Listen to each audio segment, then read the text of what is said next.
Good day guys, welcome back to the channel. So those of you that are yet to subscribe to this channel, make sure you do also click on the subscribe button. Make sure you like, share, make a comment, and also follow the Telegram channel. I'll put the link to the Telegram channel in the comment section. So let's start with our trend on Swiss franc JPY.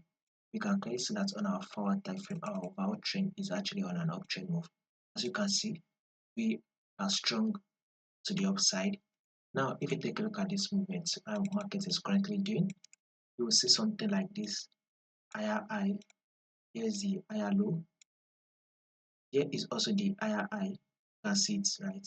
Then here is the higher low. So our next movement on Swiss franc JPY is another higher high. So thereby market should continue to push up till break above this level of 191. Currently we are trading at 190.